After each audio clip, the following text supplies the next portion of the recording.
भूतिया कसाई। ये कहानी जूनागढ़ नाम के एक गांव की है, जहां से धीरे धीरे करके लोगों के घर से उनके जानवर कभी मुर्गा तो कभी बकरा आदि करके गायब होने लगे थे।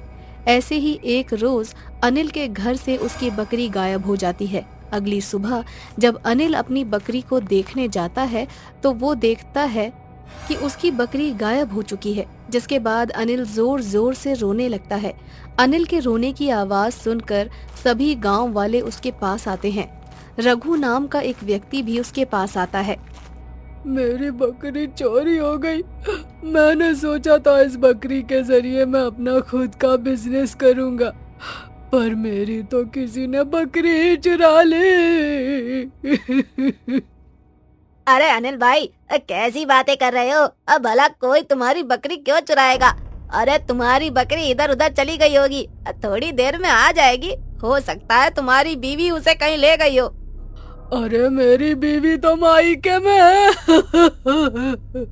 इतना बोलने के बाद अनिल रघु को देखता है और उसे देखते ही अनिल उससे लड़ने लगता है और बोलता है, तूने ही मेरी बकरी चुराई है। सच बोल, तूने ही चुराई है ना मेरी बकरी? क्यों चुराई मेरी बकरी? मुझे मेरी बकरी वापस दे।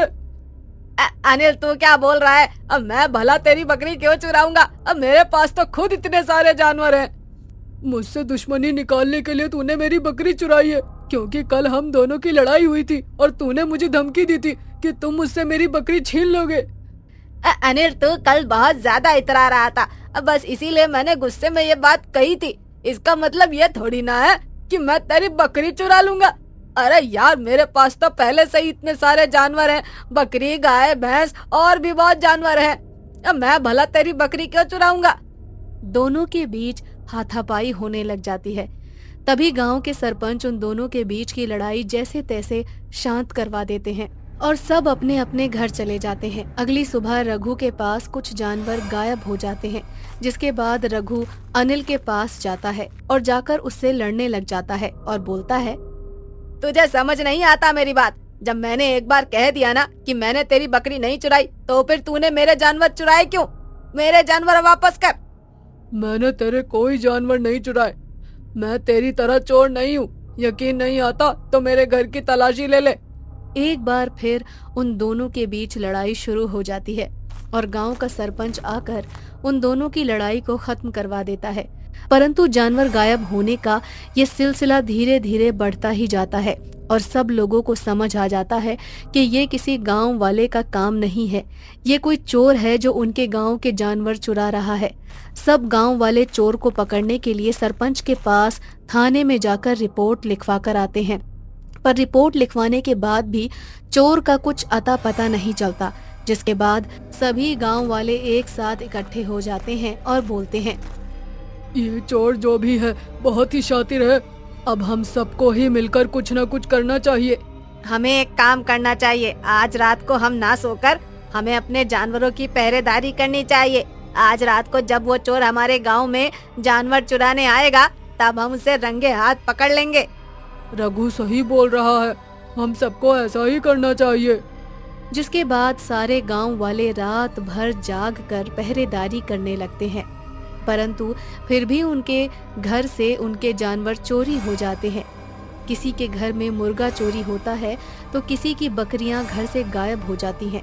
जिसके बाद सभी गांव वाले अपने सर पर हाथ रख कर बैठ जाते हैं और सुबह सरपंच के पास जाकर गांव के सरपंच से बोलते हैं, ये चोर तो बहुत ज्यादा शातिर है। हम लोगों की इतनी कड़ी पहरेदारी के बाद भी और थाने में रिपोर्ट लिखवाने के बाद भी ये चोरी कर गया। अब इस चोर को हम कैसे पकड़ेंगे? कुछ ना कुछ तो करना पड़ेगा। सुनो सभी गांव वालों, मेरे पास एक और आइडिया है। मेरी आप सभी गांव वालों से विनती है कि आप सभी आज के आज अपने जानवरों को अपने रिश्तेदारों के घर भेज दो। रात में जब चोर चोरी करने आएगा और वो किसी के घर में जानवर नहीं पाएगा तो वो बौखला जाएगा और जानवर चोरी करने के लिए पूरे गांव में घूमेगा।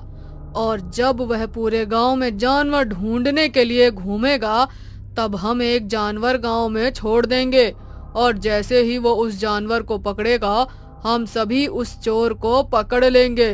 तो क्या आप सब मेरा साथ देने को तैयार हो? हाँ हाँ सरपंच जी, हम आपकी बातों से सहमत हैं। हम सब भी तैयार हैं, हम बिल्कुल ऐसा ही करेंगे। इसके बाद सभी गांव वाले ठीक ऐसा ही करते हैं और अपने अपने जानवरों को अपने रिश्तेदारों के घर पर छोड़ आते हैं और सरपंच अपनी एक बकरी गांव के बीच चौराहे पर छोड़ देता है। रात को सभी लोग अपने घर में छुपकर उस बकरी की पहरेदारी करने लगते हैं। तभी रात को एक भूत आता है और बकरी को देखकर खुद से बोलता है, लगता है शैतान के देवता आज मुझसे बहुत ज्यादा खुश हैं, तभी ये मासूम बेचारी बकरी अकेली गांव में घूम रही है। अब मुझे गांव के अंदर नहीं जाना पड़ेगा, आज इस बकरी को मैं उठाकर अपने साथ ले जाऊंगा। सभी गांव वाले भूत को देखकर डर जाते हैं और अपने घरों में छिपे रहते हैं। भूत बकरी को अपने साथ पकड़कर ले जाने लगता है। तभी गांव का पंडित मंत्र पढ़ता हुआ बाहर आता है और गंगा जल लेकर उस भूत के ऊपर छिड़क देता है, जिसके बाद वह कसाई उस बकरी को छोड़ देता है और जमीन पर गिर जाता है। ये देखकर सभी गांव वाले बाहर आते हैं और पंडित जी उस भूत से बोलते हैं, कौन हो तुम जो गांव के सभी जानवरों को अपने साथ उठाकर ले जाते हो? आखिर तुम ऐसा क्यों कर रहे हो? मेरा नाम लल्लू है, मैं लल्लू कसाई हूँ। मैं इस गांव में अपनी मीट की दुकान चलाता था। यहाँ पर कुछ और भी कसाई थे। मैं नया इस गांव में आया था, परंतु मेरी कमाई बहुत अच्छी हो रही थी क्योंकि मैं दिन रात मेहनत करके अपने मटन को बेचा करता था। परंतु यहाँ के जो पुराने कसाई थे उनको मुझसे और मेरी तरक्की से नफरत होने लगी थी। उन लोगों को मेरी तरक्की देखी नहीं गई और एक दिन कल्लू कसाई आया और उसने मेरे गले पर छुरा रखकर मुझसे बोला, तू जब से आया है तब से मेरा धंधा चौपट हो गया है। अगर तू अपनी जान बचाना चाहता है तो यहाँ से भाग जा, नहीं तो तू खुद एक मटन चिकन बन जाएगा और लोग तुझे खा जाएंगे। मैं इस गांव से कहीं नहीं जाऊंगा, यहाँ मेरी अच्छी कमाई होती है। लल्लू कसाई कल्लू कसाई को मना कर देता है और कल्लू कसाई उसकी गर्दन काट देता है और उसकी लाश के छोटे छोटे टुकड़े करके मीट में मिलाकर बेच देता है। बस तभी से मेरी आत्मा भटक रही है उस कल्लू कसाई की गर्दन काटने के लिए।